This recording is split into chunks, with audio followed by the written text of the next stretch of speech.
Kain tayo mga madam. Calorie deficit ako ngayon. Deficit?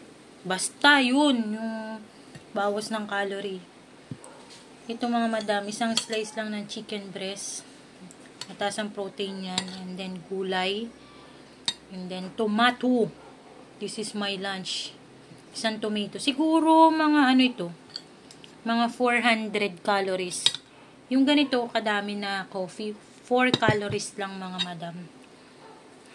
Diba? Hap. Ito ay inano ko lang. Ginisa ko lang.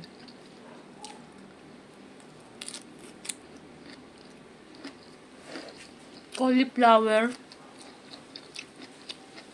Tapos inano ko lang. Nilagay ko lang sa kawali para lumabas yung lycopene niya.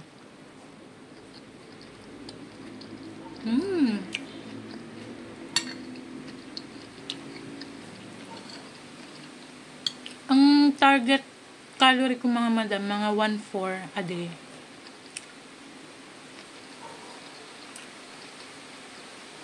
So may ginagamit akong app na estimate niya kung ilang kilo ang mawawala sa kanya.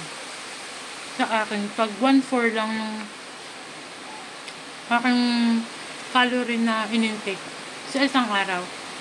Tapos, nag-exercise ako ng 30 minutes lang. Hanggat kaya ko, everyday.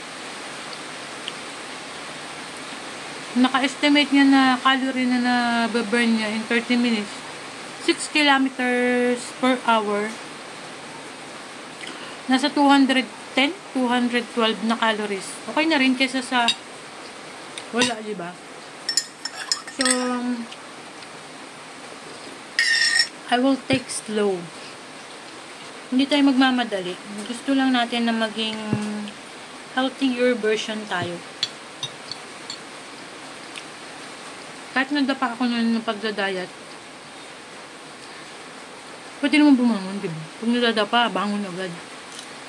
Kasi ako 1 year 1 year ang pagitan. So, try ulit tayo mag-diet. And try natin mag-calorie deficit. Kasi sinasabi ko mga madam, magda-diet tayo, pero at the same time, na-enjoy pa rin natin yung pagkain. Hindi tayo nahihirapan.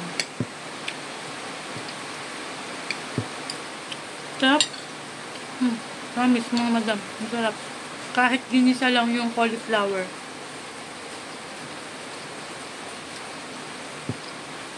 Tapos chicken breast. Kaya hindi ko favorite ng chicken breast. Pero pag na-marinate na natin ng ayos, masarap na rin. Sarap.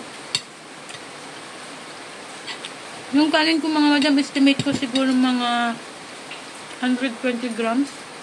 Ang 100 grams na kanin or 1 cup of rice yata yun is 130 calories yun. Ang dami ko ng daldal. Sabay na.